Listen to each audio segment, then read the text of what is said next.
Bonjour et bienvenue en direct sur France Cyr TV, en direct du salon Gallo Expo à Deauville pendant les ventes Arcana d'octobre 2017. Chose promise, chose due, on vous avait parlé d'une vedette sur ce salon, d'une vedette avec vous. Il s'agit bien entendu de Christophe Soumillon. Alors Christophe Soumillon, je ne le présente pas. Christophe Soumillon, un jockey vedette, le meilleur jockey français actuellement, un des meilleurs jockeys du monde et même de l'histoire, puisqu'il, parmi ses nombreux copains, il est aussi en train de courir et peut-être de battre un grand record international, en tout cas européen. Bonjour Christophe, déjà merci d'être passé. Tu arrives directement des courses. Christophe, comment ça s'est passé aujourd'hui ? Pas trop mal, on a fait une belle victoire avec une débutante pour Jean-Claude Rouget, une fille de Kentucky Dynamite. Second ensuite avec le poulain de la même écurie. Et une belle deuxième place avec Dolianova dans la dernière, donc une journée assez bonne. C'est donc la 236e victoire. Oui, il faut mettre les comptes à jour toutes les demi-heures quasiment avec Christophe Soumillon. 236e victoire de l'année. Tu cherches donc à battre un record, celui des 300 victoires établi par PC Boudot tout récemment. Est-ce que tu penses pouvoir le battre, ce record ? Je pense que depuis le début de l'année, on s'est fixé l'objectif de faire le boulot du mieux possible pour atteindre un score maximal, en sachant qu'on n'avait pas toujours tout avec nous, parce que j'ai quand même dû partir pas mal à l'étranger en début de saison. Et ensuite, avec les petits pépins qu'on a eu dans l'écurie de Jean-Claude Rouget, on a été un petit peu ralenti par rapport à ce qu'on pensait faire. Voilà, donc petit à petit, on a eu des mises à pied aussi. C'était un peu compliqué, délicat. Donc c'est vrai qu'on n'a pas fait les plus beaux mois qu'on a pu faire dans le passé, mais ça n'empêche que depuis le début de l'année, on est toujours dans les temps. Aujourd'hui, on sait qu'il reste une dizaine de réunions avant la fin du mois d'octobre. Et dans ces 10 réunions, il faut que je gagne 12 courses pour rester collé au temps de passage de Pierre Charles qui était de 2,48 fin octobre. Donc voilà, il faut que je gagne 12 courses en 10 jours, c'est faisable. Après, voilà, si on en fait que 8 ou 9 et que au mois de novembre, on peut en gagner 32, 33, parce qu'on sait que Pierre Charles en a gagné 30 au mois de novembre, on restera de toute façon dans les clous. Après le mois de décembre, voilà, il y a 19 victoires à faire minimum. Si on arrive à établir les mêmes temps de passage que lui. Donc je pense que tout est faisable. Après, moi je suis en très bonne forme physique, je suis en très bonne condition. Ce qu'il faut, c'est les chevaux, on le sait très bien. Il y a des réunions qui vont arriver un petit peu plus difficiles parce qu'en plus de ça, on a eu pas mal de soucis maintenant les jockeys avec les nouvelles règles avec les femmes jockeys, les 4,5 kg de décharge que certaines peuvent avoir. Donc c'est vrai que ça m'a causé pas mal de secondes places parce que ça c'est rigolo ça quand même comme concours de circonstances. Et voilà, et puis en plus de ça, aujourd'hui les doubles réunions, on a l'impression que France Gallo a un peu changé les règles pour éviter qu'on fasse trop de doubles réunions, et donc ça me permet pas de faire autant de courses que ce que j'aurais souhaité. Donc tout ça mis bout à bout fait que c'est un peu plus difficile que ce qu'on aurait espéré, mais on est toujours là, donc bien sûr on va pas baisser les bras maintenant. Il reste plus que 2 mois et quelques jours à faire, 70 jours à peu près. Et on va tout donner comme on le fait depuis le début de saison. Alors pourquoi tu essaies de battre ce record ? Ça c'est une évidence, on connaît parfaitement bien le côté challenger, toujours, je favorise souvent, mais homme de challenge de Christophe Soumillon. Mais la question c'est comment on connaît ton talent, bien sûr, ton côté gagneur, mais il faut être sur les chevaux tout le temps, partout et surtout n'importe où. Comment ça s'organise avec toi et ton agent ? Déjà, il y a plusieurs raisons pour lesquelles j'ai voulu le faire. Déjà parce que j'étais détenteur du record de Cash Asmussen de 200, j'ai fait 206. Ensuite Yoritz avait fait 220, donc j'ai voulu refaire 226. Et j'ai fait 226, je voulais au moins arriver à 220. Et c'est vrai que l'année dernière, quand j'ai vu Pierre Charles faire 300, et quand on voit le nombre de courses qu'on a aujourd'hui en France, je m'étais dit que moi aussi j'étais peut-être capable de le faire. Je voulais le faire un petit peu dans une année transitoire. J'avais vu que déjà pour l'écurie du Prince, on avait quelques bons chevaux, mais on n'avait pas une armada de chevaux comme ça a pu être le cas dans certaines saisons. Et pareil pour l'écurie de Jean-Claude Rouget. Donc je me suis dit ça va peut-être nous demander beaucoup de travail, mais je pense pas que ça va nous empêcher de réaliser des bonnes courses lors des moments importants. Et tout ça fait qu'on en a discuté un petit peu avec mon agent et mes proches, et ça m'a donné envie de le faire parce que je me sentais capable déjà de le faire. J'ai pas voulu faire un truc de fou, infaisable. Au jour d'aujourd'hui, en tout cas, comme je le dis, on est dans les temps de passage, donc on sait qu'il y a encore du boulot. Mais c'était pas une histoire de dingue. Après, c'est sûr que ça demande beaucoup d'efforts. Oui, parce qu'il faut quand même, parce que moi je te coupe, mais il faut quand même, c'est quoi? Est-ce que c'est un truc, on se dit, voilà, pendant un an, on ne pense que à ça, on fait avion, voiture, train, voilà, c'est un an de sacerdoce en fait, ou pas? Oui et non. Alors, je vais pas me cacher, je vais pas mentir en disant que j'y pense pas régulièrement, mais en fait, il faut rester, à mon avis, un petit peu hors de cette bulle pour travailler comme on le fait tous les jours. Ce qui demande plus de travail, c'est parce que oui, on monte obligatoirement beaucoup plus de chevaux que d'habitude. Donc au lieu d'en monter 5-6 par jour, j'en monte 6-7 parfois. Et puis bon, il y a, c'est vrai, quelques déplacements, mais bon, les déplacements, on en fait quoi qu'il arrive toute l'année. Après voilà, souvent quand on allait se déplacer sur les champs de course de province, on montait 2-3 courses dans la Réunion. Aujourd'hui, quand on peut en faire 7 ou 8, on le fait parce qu'il faut avoir des gagnants à tout prix. Mais bon, après, au niveau de la fatigue, sincèrement, je m'étais préparé et conditionné déjà à le faire. Donc, il y a beaucoup de choses que j'ai mis en place déjà dans mon régime alimentaire, dans mon hygiène de vie. Et voilà, il y a plein de choses sur lesquelles je me suis préparé énormément l'année dernière, déjà en fin d'année, et puis en début de saison, pour être en forme tout le temps. Et dans le concret, c'est quoi? Il faut une préparation physique, tu fais un entraînement le matin, du yoga, que sais-je? Il y a plein de choses, beaucoup d'étirements, oui, beaucoup de stretching, du pilates, du sport, à tout va. Il fallait surtout voilà, qu'en début de saison, je sois en grande conditions, donc je me suis préparé très fort en début d'année. Après, j'ai roulé là-dessus parce que voilà, avec le nombre de courses qu'on monte par jour, on s'entretient bien. Et puis oui, ça demande quand même 2-3 fois par semaine d'aller faire des activités sportives un peu poussées parfois pour voilà garder le rythme. Alors il y a eu 2-3 moments où j'ai eu 2-3 jours un petit peu de passage à vide, mais vite fait derrière c'est revenu parce que justement j'ai une bonne hygiène de vie en ce moment et je pense que comme tout athlète de haut niveau, quand on veut arriver à un objectif, quand Michael Phelps a voulu avoir toutes ses médailles aux Jeux Olympiques, faut pas croire, il s'est entraîné pendant 3 ans comme un malade pour arriver voilà, en une semaine au top de sa forme et c'est ce qu'il a réussi à faire comme d'autres grands sportifs font aussi. Donc c'est vrai que c'est un sacrifice, mais en même temps nous on a cette chance de chaque jour aller au travail, voir des choses différentes, travailler dans la nature et en même temps avoir cette espèce d'adrénaline qui vous enlève toute la fatigue à chaque fois que vous passez le poteau en tête. Donc la victoire et la gagne, c'est quand même quelque chose qui pour moi fatigue beaucoup moins que n'importe quel sportif qui s'entraîne continuellement en ayant de la compétition qu'une fois par mois ou comme les boxeurs 3 fois dans l'année, quoi. Donc c'est pas du tout les mêmes façons de voir les choses et grâce à ça, je pense que le mental d'un jockey peut rester au haut niveau. Alors, parmi les grandes victoires de cette année, parmi toutes ces victoires, il y en a eu quelques-unes obtenues très particulières avec un cheval qui s'appelle Zarak. Alors Zarak, on le connaît bien Zarak, mais surtout Zarak pour Christophe, c'est le fils de Zarkava. Zarkava, c'est le cheval avec lequel tu as gagné bien sûr l'Arc de Triomphe et je veux dire ressenti quelque chose et exprimé quelque chose aux gens. Moi je me rappellerai toute ma vie quand tu étais en interview sur le cheval émetteur et que Stéphane Coste te demande, alors que tu revenais juste au début des tribunes, donc du coup en revenant dans le sens inverse du tour, qu'est-ce que c'est de gagner l'Arc de Triomphe? Et là tu t'es mis debout sur les pédales et tu dis tu veux savoir ce que c'est de gagner l'Arc de Triomphe, c'est ça. Et là tu te mets debout, tu lèves le poing et il y a 45 000 personnes qui font ouah comme ça. Bah, c'est un moment exceptionnel. Tous les jours, comme je dis, on essaie de tomber sur des pépites. Ça arrive une fois tous les 5 à 10 ans pour un jockey, des fois même jamais. Moi, j'ai eu la chance de tomber sur quelques pépites. Mais c'est vrai que Zarkava, c'était la plus belle de toutes parce que d'une part, elle est certes invaincue, mais elle avait quand même quelque chose en plus. Elle a battu tous les plus grands champions sur la piste et à chaque fois avec des stratégies de course assez étonnantes. Donc c'est clair que c'est le moins qu'on puisse dire quand elle a essayé de te déposer plusieurs fois au départ, c'est étonnant, oui. Entre le Vermeil, le Marcel Boussac où je suis très loin, puis l'Arc on est bloqué en dedans après avoir fait un mauvais départ parce qu'elle a cherché à m'échapper.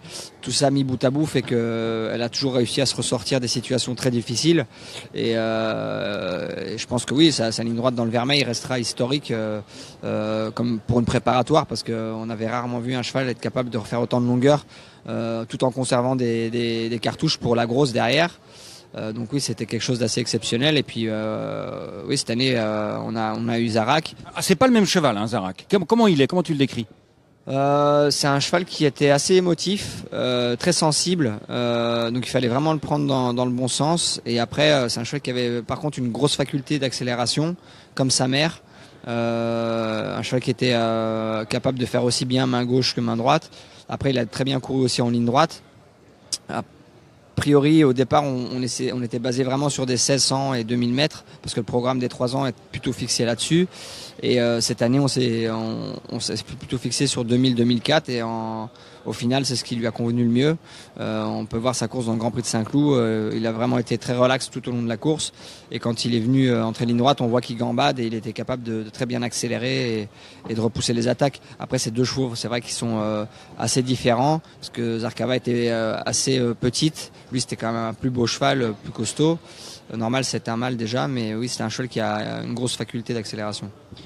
Alors, on va parler un peu de situation générale des courses. Donc tu gagnes beaucoup de courses, on a gagné des belles avec Zarak. Tout va bien, et pourtant on est dans un contexte où il y a une crise latente, enfin une crise en tout cas qui devient concrète, puisqu'il y a un plan d'annonce de réduction assez drastique annoncé par France Gallo. Toi, même si tu passes ton temps tout le temps à cheval et tu gagnes beaucoup de courses, qu'est-ce que tu en penses de cette situation, toi qui es vraiment au top niveau des courses mondiales depuis 20 ans déjà? De toute façon, malheureusement, vu que les professionnels eux-mêmes ne peuvent pas donner leur avis et ne pas diriger cette grosse structure qui est le monde des courses, et que c'est des gens qui le font par intérêt financier au départ, parce que je pense que c'est normal, le PMU recherche à faire du chiffre, mais quand on voit les étendues de courses qu'on a dans une journée aujourd'hui, les courses aujourd'hui pour une personne basique, c'est de la loterie en fait. On voit tous les jeux qui sont mis en place, c'est fait pour aider les gens à juste mettre une pièce dans la machine et tirer sur la machine comme c'est le cas au casino. Aujourd'hui, voilà, les gens ne jouent pas spécialement des jockeys, ne suivent plus spécialement un entraînement à telle ou telle époque. Je vois très peu de gens faire le papier comme c'était le cas. Il y a encore des passionnés, des turfistes qui aiment ça. Mais vu le nombre de courses qu'il y a dans une journée, on peut plus se permettre de tout faire. Et puis on voit pas tout non plus, parce que quand on vous met des courses au Chili et à l'autre bout du monde le soir, on voit bien que ça ne va pas, quoi. Moi je vois des fois des courses de trotteurs en Hollande et en Allemagne. Alors on est aidé des fois par certains journalistes qui essaient de donner leur avis, mais le problème c'est que les gens ne peuvent pas être passionnés par ça, parce que c'est vrai qu'on a l'impression de vouloir soutirer un maximum de sous des parieurs. Et je pense que même eux se sentent un peu lésés parfois. Et nous, en tout cas, en tant que professionnels, ça fait des années qu'on dit qu'il y a beaucoup trop de courses. Alors cette année, je vais pas m'en plaindre, mais bon, elles y sont déjà depuis une dizaine d'années dans ce système. Et on essaie de faire avec, mais c'est vrai que c'est, à mon avis, quelque chose qui va faire à court, moyen et long terme beaucoup de mal aux courses.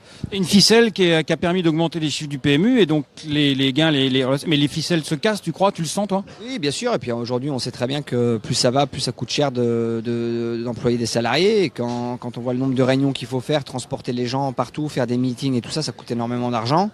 Et c'est clair qu'on devrait réfléchir à se concentrer différemment pour créer des réunions de course, essayer de rester le plus près possible de certains endroits, au lieu de faire des allers-retours dans tous les sens, faire un lundi les courses à Marseille, le lendemain à Paris, à Bordeaux le surlendemain, et faire remonter tout le monde, parce que même dans les écuries de course, on voit que le personnel ne peut plus monter le matin et emmener les chevaux aux courses et retravailler le soir, donc on est obligé de suivre un petit peu les lois et les règles, et c'est très compliqué dans ce milieu de suivre ce que font les gens dans n'importe quel métier. Les 35 heures dans le monde de l'élevage ou des courses, ça n'existe pas, quoi. Nous on fait corps avec les chevaux, on est là tous les jours, et c'est vrai qu'on peut pas regarder la montre, on est là pour les soigner, et quand ça va pas, on peut rester 2 heures de plus avec un cheval, et on peut pas absolument travailler à la montre, c'est pas possible. Donc c'est clair qu'il y a des choses qui sont pas adaptées, mais moi je pense que les courses, à force d'en faire partout, ça écœure un peu les gens, et ça peut pas les passionner réellement. On n'a plus trop le temps de faire les choses, et puis c'est vrai que sur les champs de course, on voit, c'est triste, c'est devenu vide. Il y a certaines périodes où, comme ici à Deauville au mois d'août, c'était génial, parce que je pense que Marcel Chawat a fait beaucoup de bon travail pour mettre en œuvre des animations, et ça fait venir beaucoup de monde, et du coup les gens restent aux courses, et c'est top. Mais malheureusement sur d'autres champs de course on voit rarement ça, sauf sur beaucoup d'hippodromes de province qui essaient de survivre grâce à ça. Mais c'est vrai que sur la région parisienne, c'est triste quand on a des réunions à Saint-Cloud et Chantilly, et qu'on voit 200 personnes dans les tribunes, et qu'il y a 150 professionnels, quoi. C'est un peu inquiétant. Ça, c'est sûr. Merci beaucoup Christophe de tous ces éclaircissements. Christophe qui va continuer de partir pour battre son record demain, juste avant d'aller voir Hugues Grosso. Demain tu montes? Demain c'est Clairefontaine, j'ai pas mal de monde sympa, mais avec le terrain très souple, je suis pas sûr et certain que ça va être une grosse journée, mais on va voir un petit peu en revenant déjà à Saint-Cloud dimanche avec Vazir Rabat dans le Royal Oak, ça va être une bonne cartouche et une réunion assez importante. Mais voilà, demain, si on peut prendre des places déjà, on sera content. Et juste j'oubliais, après le 31 décembre et le score qu'on espère tous pour toi, le record que tu vas battre, un peu de vacances où tu pars à l'étranger ou tu restes en France pour un autre record 2018? Non, alors l'année prochaine, je vais déjà essayer de profiter un petit peu de ma famille, de mes proches pour les fêtes. Ensuite, Dubaï, je vais voir comment ça s'organise parce que cette année, je suis venu un petit peu à Cannes-sur-Mer, j'ai gagné pas mal de courses, c'était bien. Je pense que l'année prochaine, je vais faire à peu près le même genre de choses. Je vais faire un peu de Dubaï et de Cannes. Je vais en parler un petit peu avec mes entraîneurs, mon agent, voir un peu comment on va s'organiser. Mais bon, c'est sûr que l'année prochaine, de toute façon, je vais tout mettre en œuvre pour essayer de garder la tête. Maintenant, faire le record cette année, si on le fait pas, est-ce que je le ferai l'année prochaine? Ça, on n'y est pas encore, c'est clair. Mais voilà, en espérant que mes écuries principales aient énormément de bons chevaux, c'est mon but principal. Et voilà, après derrière, on sait pas trop. Moi, j'essaie de faire au jour le jour. J'essaie pas trop de me projeter non plus parce qu'on sait pas ce qui peut arriver. Mais c'est clair qu'un peu de vacances, ça va faire pas de mal et au physique, au mental et que ma famille me revoie un petit peu plus. Mais bon, voilà, on fait un métier où on est pris, on est passionné, et donc ça fait partie du job. On n'a pas le choix. On est en déplacement régulièrement, mais bon, je pense que mes proches sont pas malheureux non plus. Merci beaucoup. Merci Christophe qu'on va libérer donc pour aller monter à Clairefontaine demain. Au moins il y a pas pour un coup il y a pas trop de déplacements. Et puis voilà, juste c'était le mot de conclusion un peu du salon et il y avait un observateur évidemment qui regardait cette vedette, quand même une vedette internationale, tout content de voir. C'est important de voir des vedettes sur le salon. C'est Hugues Rousseau, l'organisateur de ce Gallo Expo 2017, la deuxième édition du Gallo Expo. Voilà, donc là on arrive à la fin et comment ça s'est passé le bilan, Hugues? Sans doute un peu tôt pour tirer un bilan, mais ce qu'on peut sans doute observer, c'est que la plupart des exposants sont satisfaits des contacts qu'ils ont pu prendre, et c'est ça le but. Ajouter d'autres en termes de fréquentation, j'attends un petit peu le retour des uns et des autres. C'est un peu compliqué d'annoncer les choses avant la fermeture de ce salon qui a lieu dans quelques heures.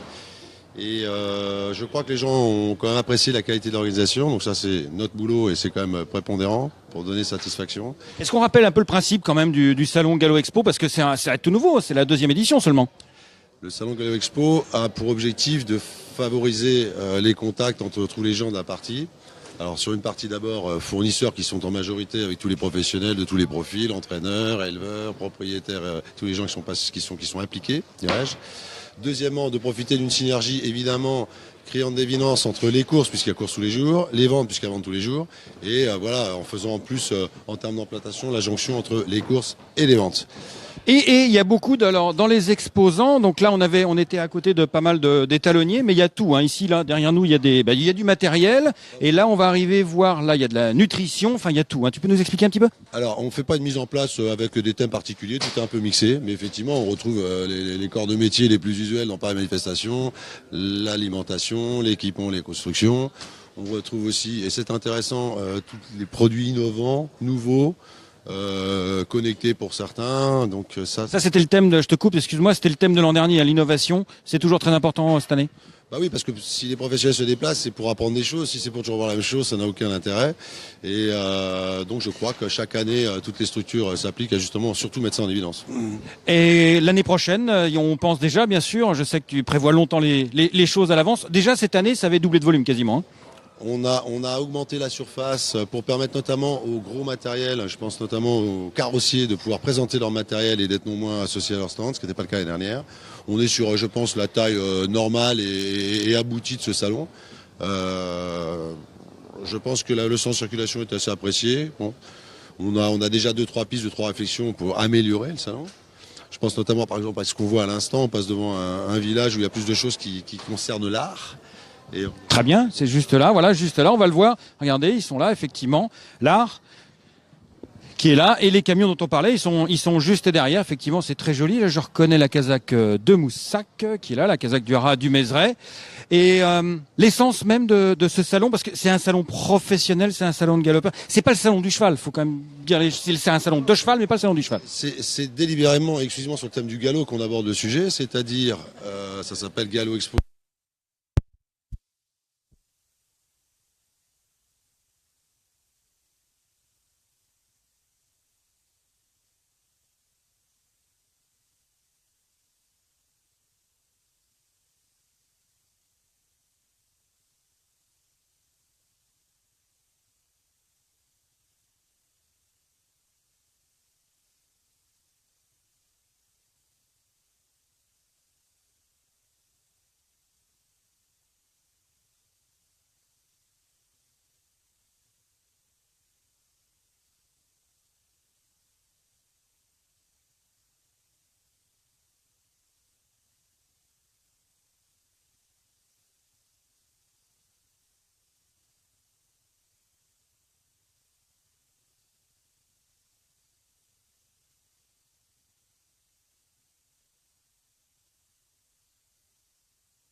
et exclusivement les trotteurs aussi. Toujours et fidèlement 2 jours avant le Prix d'Amérique, puisque c'est traditionnellement le vendredi qui précède le Prix d'Amérique où sera organisée cette manifestation, toujours les mêmes conditions. Où là, on affiche complet. Il y a, comme vous le savez, énormément de public. C'est vraiment la grand-messe annuelle de tous les pros et tous les passionnés des trotteurs. Et gros d'ambiance. Rendez-vous donc fin janvier pour le prochain grand rendez-vous au niveau du salon et des expos. Ce sera bien sûr Vincennes, 2 jours avant le Prix d'Amérique. Le dernier vendredi de janvier, il y a toujours très très gros d'ambiance. Allez, ciao. Merci Hugues. Merci.